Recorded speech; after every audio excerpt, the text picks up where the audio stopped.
सलासुन जिद्दुहुन्न जिद्दुन व हुज़्लुहुन्न जिद्दुन, 3 ऐसे काम हैं जो आप संजीदगी से करें तब भी कंसीडर होते हैं, मजाक से करें तब भी कंसीडर होते हैं। आप अगर आइसक्रीम खिलाते अपनी बीवी को मुस्करा के भी कह देना जाओ फिर तुम्हें तलाक है, फिर भी तलाक हो जाएगी। आप जो मर्ज़ी कहें मैंने मजाक किया है, इसमें मजाक भी जायज़ नहीं। कोई वैसे बैठा बैठा किसी को कह दे कि मैं अपनी बेटी का निकाह आपसे करता हूँ और आगे से वो कह देना कि मुझे कबूल है, निकाह होगा और करना पड़ेगा।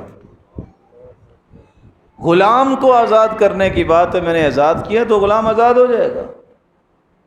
रुजू की बात भी दूसरी रिवायत में आती है कि मैंने रुजू किया, रुजू हो जाएगा। मजाक के लिए चीज़ें नहीं हैं। इसलिए 3 मजलिसों में अलग अलग महीने महीने के बाद तलाक देना तोहर की हालत में ये सही तरीका है और 3 तलाक के इस तरह